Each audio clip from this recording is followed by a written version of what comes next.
When the Muslim League decided to launch a movement to carve Pakistan out of India, I was faced with a dilemma that kept me pondering over many a sleepless night. One, what would happen if the Muslim League failed in its aim and the partition demand was aborted? What would then be the fate of the Muslims of the subcontinent?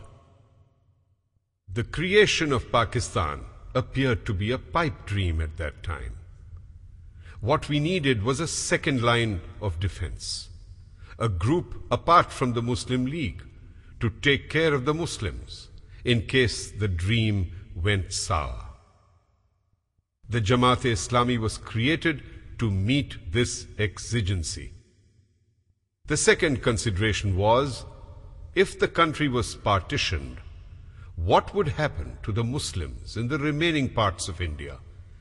And what would be the future of Islam in the new country? Muslim League couldn't possibly help the Muslims left in India. After the partition, a dedicated organization was needed to handle the situation and look after them. Another such organization was needed to try to transform Pakistan into an Islamic state. The world's largest Islamic country was born on August 14th, 1947.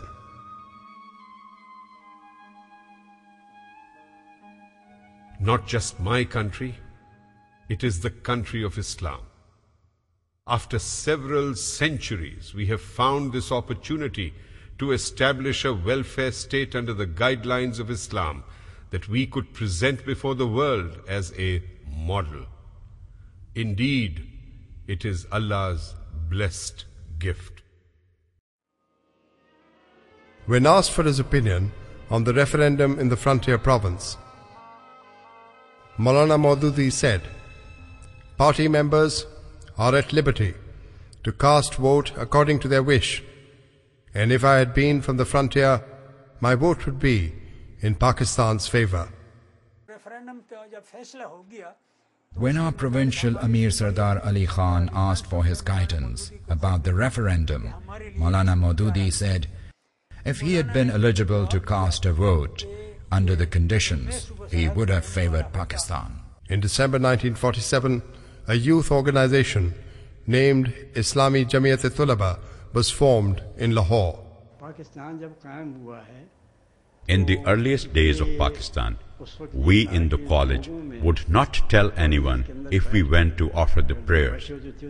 It was so common, especially among the students who were generally under the influence of the so-called progressives. Molana had seen that the new generation had to hold the reins in the future, so Islami Jamiat-e-Tulba was founded. Created to work under inspiration of Molana Maududi, Islami Jamiat-e-Tulaba is an independent organization having its own constitution, organizational setup, discipline, and it makes its own decisions. It was founded in September 1947, just after the creation of Pakistan.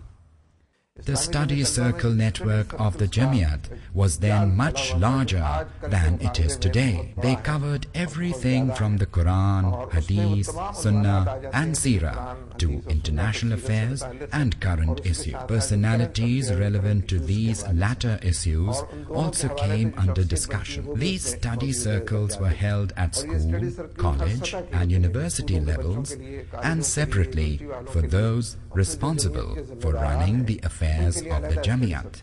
In the new state, there were only 385 members of Jamaat-e-Islami, and they worked round the clock under the guidance of Molana Maududi, helping the refugees who were pouring into Pakistan in huge numbers.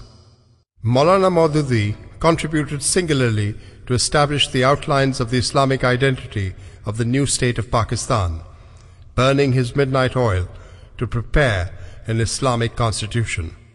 During the life of Quaid-e-Azam Muhammad Ali Jinnah, Molana Maududi delivered on state radio his lectures on the Islamic way of life. The workers of Jamaat-e-Islami worked with dedication all over the country to establish Islamic system of governance. The key points of the Jamaat-e-Islami for the Constitution of Pakistan were 4 demands. Ultimate sovereignty of Pakistan rests with the Almighty Allah. The government of Pakistan must implement Allah's will upon this country.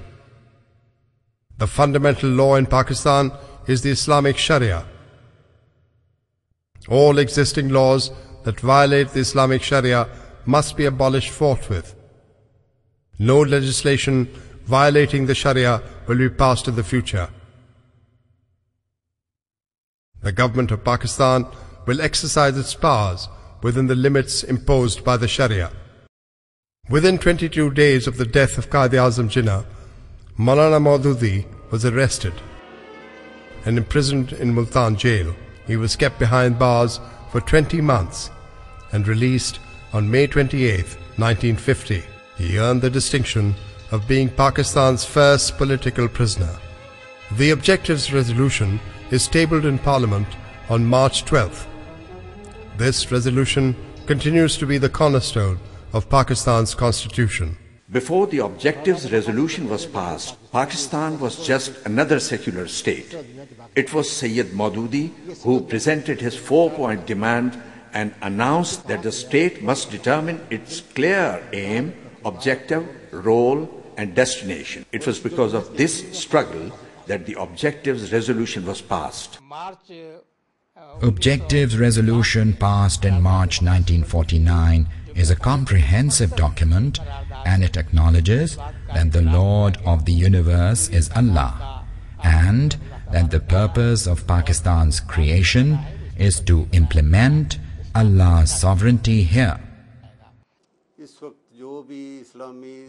It was he who did all the spade work for the Islamic provisions in our constitution, or was the most prominent among those who did so. The draft resolution was shown to Molana Maududi while he was still in prison. He was released from his first political imprisonment after 20 months. After the Objectives Resolution was passed, the most significant landmark in the early history of Pakistan was the unanimous formulation of 22 basic principles of Islamic State, formulated by the most eminent religious scholars of all the Islamic schools of thought, who met on January 21st, 1951 to deliberate over the issue. The 22 basic principles presented by Maulana and other religious scholars were the basis of the 1956 Constitution, which clearly stated that in Pakistan there would be no legislation discordant, contrary with the Quran and the Sunnah.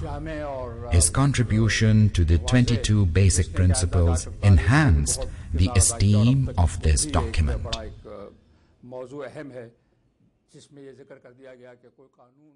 Nawabzada Nasrullah Khan said that Molana Maududi drafted the ulama's 22 points, almost all by himself.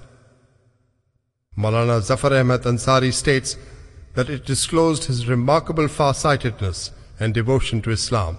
His was a great service to Islam, which regretfully is not recognized even in the religious circles for political reasons. In 1953, the Khatm-e-Nabuwat movement was at its peak. Meetings, gatherings and protests had become a routine. The demand to declare Qadianis non-Muslim had overwhelming support in Pakistan. Molana Maududi wrote a pamphlet seeking to convince the government that Qadiani beliefs did not conform to Islam. He proved that since the Prophet Muhammad was the last in the line of Allah's blessed messengers, there would be no prophet or messenger after him. In a raid at night, the police arrested Molana Maududi under Public Safety Act. It was the second time that police took him into custody.